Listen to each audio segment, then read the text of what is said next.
You're a fan of Pokemon lore, so you've probably heard the tale of the Tower of Johto, burnt down with 3 unfortunate Pokemon trapped inside. These Pokemon were then resurrected by Ho-Oh and became the legendary beasts Raikou, Entei, and Suicune, the roaming guardians of Johto. And because you really like Pokemon lore, you've probably also heard the theory that these 3 Pokemon, before they were the legendary beasts, were in fact Jolteon, Flareon, and Vaporeon respectively. But what if there were other Eeveelutions in this tower that night, whose powers kept them hidden from sight? And a second but important question, what powers exactly did Ho-Oh use to help revive and transform these Pokemon? I've studied Pokemon lore for over a decade and will be examining the depictions of these new legends in my special book, the GS book.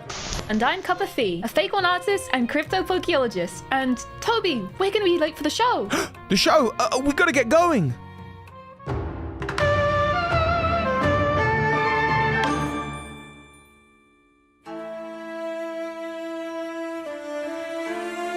700 years ago, 2 towers were constructed in Ecruteak City. They stood as symbols of friendship between people and Pokemon. The legendary Ho-Oh roosted on the Bell Tower in the east and Lugia, the Brass Tower, in the west. But, and the story changes depending on who tells it, around 150 years ago, in a time of war, or due to burglars, or just due to an unnatural storm, the tower in the west began to burn, perhaps struck by lightning. And once the rain had fallen and put out the fire, 3 Pokemon who had been trapped inside had passed. But Ho-Oh created a miracle and brought life, resurrecting these Pokemon as Raikou, Entei, and Suicune. But you believe these Pokemon were once Jolteon, Flareon, and Vaporeon, right? Because of things like the trios having matching types, and the old hidden abilities of the beasts matching the Eevees, and of course, this being Ecruteak City, home of the Kimono girls, a group of Eeveelution experts. Even the sages of the towers often use these Pokemon, meaning it would make some sense as to how they got here.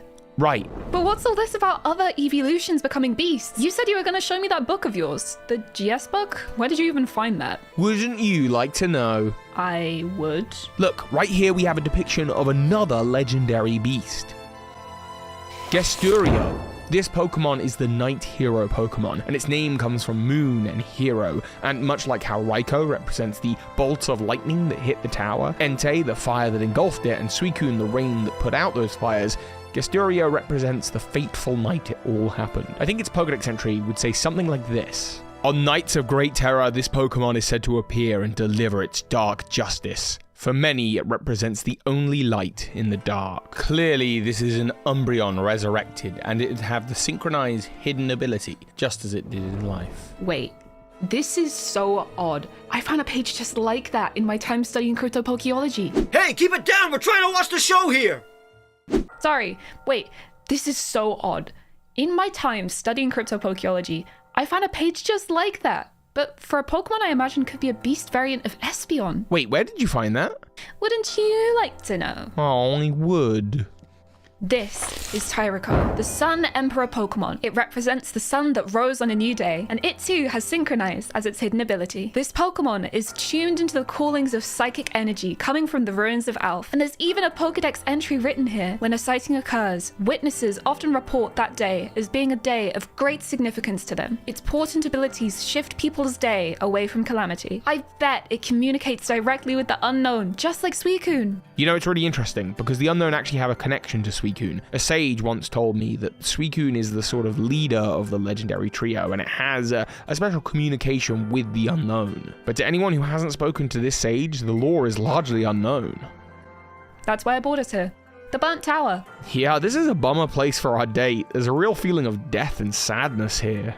Death doesn't have to mean sadness. In fact, while this rubble is a reminder of what was, this tower also represents rebirth, a new life, and new beginnings. There are actually a number of towers across Johto, a lighthouse that looks out to sea, watching over the Whirl Islands where Lugia rests. The Sprout Tower, celebrating the motion of life and the precarious, perfect balance of the world. And of course, a radio tower said to be built over an old creaky tower where likely Lugia or Ho-Oh also once rested. The tower director has possession of a legendary item found in the rubble. When Team Rocket tried to take over the tower, it was all because they were compelled to reach out to their missing leader, Giovanni. But the tower director was far more worried about the power that Rocket would have over the Pokemon of the region. Maybe Team Rocket didn't know what they had on their hands with access to this once sacred site. This is interesting because if Ekritik is the west, then in the far east there is another tower, not in Johto but in Kanto, in Lavender Town. It's a sacred tower with connections to the afterlife that eventually was remodeled into a radio tower. Radio waves are so interesting in the world of Pokemon as well. Like when they're accessed in the ruins of Alph, new sounds can be heard. But additionally, Dusknoir has Pokedex entries talking about how it receives and transmits radio waves from the antenna on its head. A ghost Pokemon.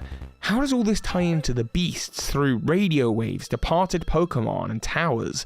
Perhaps the towers actually represent a place for people to commune with the other side. If that's the case, then what the beasts symbolize and represent is the point where our world meets theirs. And that makes a lot of sense with this page in the GS book. Chikami, the Earth Lord Pokemon. It represents the earth that the bodies of the Pokemon were returned to. This beast is a grass type with the hidden ability Leaf Guard, just like Leafeon, and its Pokedex entry says that existing on the twilight of death, it borrows extra energy from the earth. They say that when this Pokemon hibernates, a great forest will flourish in that very spot the next spring. Raikami, the Chill Lord Pokemon, represents the coldness of the afterlife. There is something dark and beautiful about both of these Pokemon. This one would be an ice type, like Glaceon, and have the Snow Cloak hidden ability. Interestingly, according to its Pokedex, Raikami is the bringer of harsh winters. This Pokemon is an omen, but it tends to keep itself isolated, however. To see it is to mean the passing of someone you know.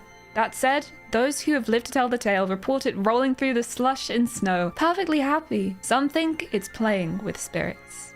So with Raikou, Entei, and Suicune being Jolteon, Flareon, and Vaporeon, and then of course Umbreon and Espeon, Leafeon, and Glaceon having their new versions, that just leaves Sylveon left. One more Pokemon and then we've seen them all. You know, these Pokemon, while representing something quite dark, are also very, very beautiful. Kind of like how the ice of Rakami is cold, but it's just frozen water, which, once thawed, brings life. Wow, Toby. Very deep, very poignant. I just wanted to sound smart. I know, buddy. There.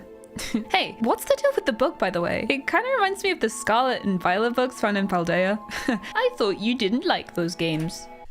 Yeah, they're awful. What was that? Nothing. This book can just show you things that your mind doesn't quite comprehend. Legends that no one knows if they're real or not.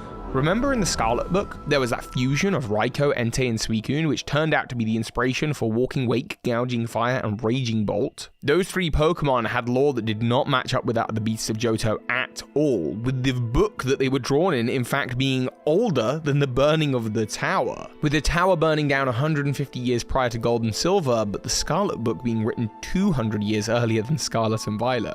Well, it turns out that these Pokemon are from some alternate timeline where life evolved a little bit differently. And being all part dragon type, it does make you wonder what a Ho-Oh or Lugia from that reality might have looked like. Maybe one day we'll get to see that together. Oh, I like the idea of the fusion beasts though. It would have been cool to get that. You know, in a different timeline, if the theory about the beasts being Eeveelutions is correct, we've probably got something like... Something like this? Whoa, yeah, exactly like that. This says it's Surging Spirit. It's a normal dragon type, and its ability is Protosynthesis. Its Pokedex entry is odd. This creature is listed as Surging Spirit in an old expedition journal. However, it's hard to know how valid its existence is according to an article in a dubious magazine. It's a beast and the master of the elements, said to have perished in a place of significance long ago. Look, you can see this Pokemon has pieces of all three original Eeveelution Pokemon on it, as well as Eevee. It's like something made out of wishes and dreams. You know, there's a theory that that's what Ho-Oh did. Made the beasts not from resurrection power, but from wishes and dreams. But I thought Ho-Oh revived the beasts. See, not quite, because when we look at Pokedex entries of Ho-Oh, nothing about it or its counterpart Lugia suggests that they have resurrection powers. What are you talking about? Of course Ho-Oh has resurrection powers. No, I've been studying Pokemon lore for 10 years. I think I'd know. Nuh-uh. In Pokemon Unite, its Unite move is to mass res the team. Pokemon Unite? I knew letting you play that game was a bad idea. Did I know some Pokemon lore you didn't? No. Also, Toby forgot to mention the item Sacred Ash, a special powder, likely the result of the move Sacred Fire, Ho-Oh's signature move that revives all Pokemon. Ho-Oh's Pokédex entries do of course mention wish granting and eternal happiness, and while it's possible that it granted the wishes of the Eeveelutions to live, that doesn't account for the presence of the Unown and their reported tie to Suicune. I got it, come with me. Here we are, the Bell Tower. Okay, so just south of here there are the Unown, a local psychic force. They can tap into the minds of people and Pokemon and tune into their emotions. They've even created Pokemon like Entei in the past. I think the beasts were created by Ho-Oh working alongside the Unown, solving their connection to Suicune. This also explains Ho-Oh's appearance on the walls of the ruins of Alpha, as well as the depictions of fossil Pokemon on the wall. It suggests that the local Unown are tapped into the mind of Ho-Oh and have worked with Ho-Oh before to revive deceased Pokemon to defy death. Additionally, north of here in Sinjo on the mystery stage, an area at least in part created by the Kimono girls of Johto, the Unown help Arceus in creating new legendary Pokemon from nothing. So maybe there were Pokemon trapped in the tower, but maybe there were none at all, and they were the stuff of wishes created by the most spiritually in tune people of the Johto region, the Kimono girls, conveying their hopes and wants either through Ho-Oh to the Unown or just to the Unown directly. If that's the case, then it's kind of a shame that we've never met the Kimono girl who has a connection to Sylveon, the best of the Eeveelutions. That person would have dreamed up a true leader to the Eeveelution legendary beast octet, and it would have looked, well, actually just like this. Look at this page.